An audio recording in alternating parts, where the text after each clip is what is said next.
जय श्री राम भाई दोस्तों। तो शुरुआत करते हैं अपने नए ब्लॉग की। तो सुबह उठ के जो है नहा धो के तैयार होके टाइम पास करने के लिए जो है वेब सीरीज़ देखने लग जाते हैं। आजकल जो वेब सीरीज़ देख रहा हूँ वो वेब सीरीज़ है लूसीफर। तो इतनी देर में जो है भाई का फ़ोन आ जाता है कि मैं आ रहा हूँ। जो शीरो था जो नया पेट लेके आए थे उसकी जो है वैक्सीनेशन का टाइम हो गया है, उसके इंजेक्शन लगवाने हैं। भाई उसको मोटरसाइकिल लेके आ जाता है बहुत संभालते हुए, और फिर मुझे बोल देता है कि बाइक चला ले, आजकल जो है काटने ज़्यादा लग गया है तो उसको मैं पकड़ लूँगा। मैंने कहा ठीक है भाई, तो हम चल पड़ते हैं डॉक्टर की तरफ। तो सबसे पहले जो थी इसकी रैबीज़ के इंजेक्शन लगने थे और 1-2 और लगने थे। तो दुकान पे जाके जो है रैबीज़ के इंजेक्शन ले लेते हैं। 2 इंजेक्शन भाई 600 रुपए दिए थे। हाँ भाई, पता नहीं कैसे इंजेक्शन लगवाएँगे ये लोग। फिर जो इंजेक्शन लेके फिर निकल जाते हैं जो गवर्नमेंट हॉस्पिटल की तरफ। तो वहाँ पे जाके जो इसको इंजेक्शन लगवाते हैं। एक छोटा-सा बच्चा था, और आपको पता है कि छोटे बच्चों को जो है इंजेक्शन लगवाना ही सबसे मुसीबत का काम होता है। ट्राई करते हैं आराम से, काबू में नहीं आ रहा था, रुक ही नहीं रहा था, कभी इधर भाग रहा था, कभी उधर भाग रहा था। लेकिन जैसे-जैसे उसको एक इंजेक्शन लग जाता है और डॉक्टर बताता है कि अभी 1 इंजेक्शन और लगना बाकी है, तो 1 इंजेक्शन की ओर सुन के बेचारा ऐसे सीधे बैठ जाता है जैसे इससे शरीफ कुत्ता कोई है ही नहीं। तो इसका नाम शीरो रखा गया है। आप लोगों से पूछा था कि क्या नाम रखें, तो शीरो रखा गया है। तो 1 इंजेक्शन और लग जाता है, उसके बाद ये बेचारा बिल्कुल चुपचाप बैठ जाता है थोड़ी देर के लिए। दर्द में था जैसे भी था, बिल्कुल शरीफ बन के बैठ जाता है, जीभ दिखा रहा होता है हमें। फिर थोड़ी देर इधर-उधर घूमता है और हम भी थोड़ा देर इसको खुला छोड़ देते हैं कि घूम ले। उसको बाद फिर घर में ले जाते हैं, उसको छोड़ देते हैं घर पे, और फिर निकल जाते हैं हम लोग सोनभद्र के लिए। भाई ने जो बाइक ली थी रेडर, उसकी सर्विस कराई थी गन्नौर में। उसके इंजन में से कुछ आवाज़ आ रही थी, तो उस गन्नौर वालों ने कहा था कि जो पार्ट्स हैं उसके वो गन्नौर में नहीं है, वो सोनभद्र में ही मिलेंगे। तो सबसे पहले प्रोग्राम था कि सोनभद्र के टीवीएस के शोरूम पे जाएंगे, वहाँ पे चेक कराएंगे कि क्या प्रॉब्लम है क्या नहीं है।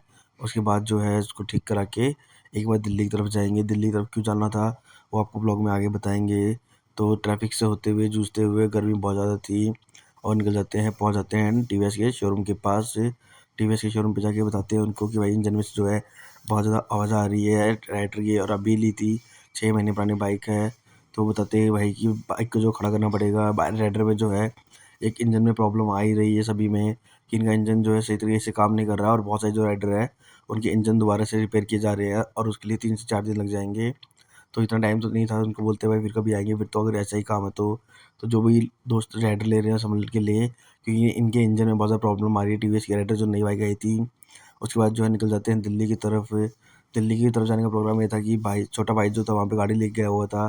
प्लान कर रहे थे कि उससे गाड़ी ले आएंगे, उसको बाइक दे आएंगे, और जो है कल या परसों अगर हुआ तो जो है हरिद्वार या ऋषिकेश कहीं घूमने चले जाएंगे। गर्मी बहुत थी, तो जैसी गर्मी में मुझे नहीं पता था कि वहाँ पे दिल्ली का प्रोग्राम होगा।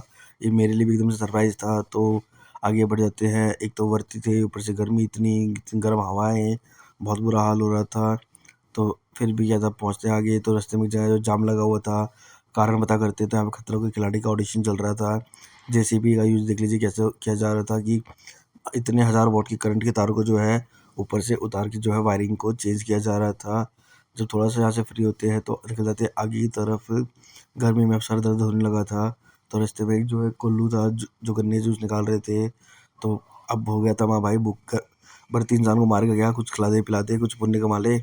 तो भाई गन्ने जूस का ऑर्डर दे देते हैं कि भाई 2 गिलास गन्ने जूस बना दे बिना नमक का, कहीं नमक ना मिला दे, सब कुछ बहुत अच्छे से धुलवा लेते हैं, और फिर निकल जाते हैं आगे की तरफ। गन्ने जूस पी के जाते हैं, फिर छोटे भाई के पास मिलते हैं, तो वो हमें रास्ते में सिंधु बॉर्डर पे मिल जाता है। तो सिंधु बॉर्डर पे मिलने के बाद उससे ले लेते हैं हम गाड़ी, और गाड़ी भी हमें ऐसे मिली कि कमाल की बात थी। उस गाड़ी का एसी सही तरीके से काम नहीं कर रहा था। ये तो ऐसा ही हो गया था कि आसमान से गिरे और खाई में फँसे, ऐसा कुछ था कि गर्मी में बाइक पे तो बुरा हाल था, गाड़ी में और भी ऐसा हाल हो गया। तो भाई को कहा कि भाई इसको ठीक करा ले, बोलता दिखाएँगे। तो भाई सिंधु बॉर्डर का आजकल ऐसा हो गया कि सुबह हो शाम हो, यहाँ पे आपको आधे से 1 घंटे जाम तो मिलना ही मिलना है। हम यहाँ जाम में फँस गए, और करीबन आधे से पौना घंटा लग गया दोपहर के समय भी जो है जाम से निकलने में। जैसे-तैसे जो जाम से निकले और फिर निकल के घर की तरफ भाई को कॉल किया कि प्लान कर रहे थे कि कहाँ जाना है घूमने, कहाँ नहीं जाना है घूमने। तो कहाँ जाएँगे, कहाँ नहीं, वो तो आपको अगले ब्लॉग में पता चल ही जाएगा। तो फिर जो है शाम को घर पे जाके जो है व्रत खोलते हैं थोड़े से लड्डू खा के, और फिर मिलते हैं आपसे अगले ब्लॉग में। बने रहिए आप सभी हमारे ब्लॉग में, और शेयर करें, सब्सक्राइब करें। धन्यवाद।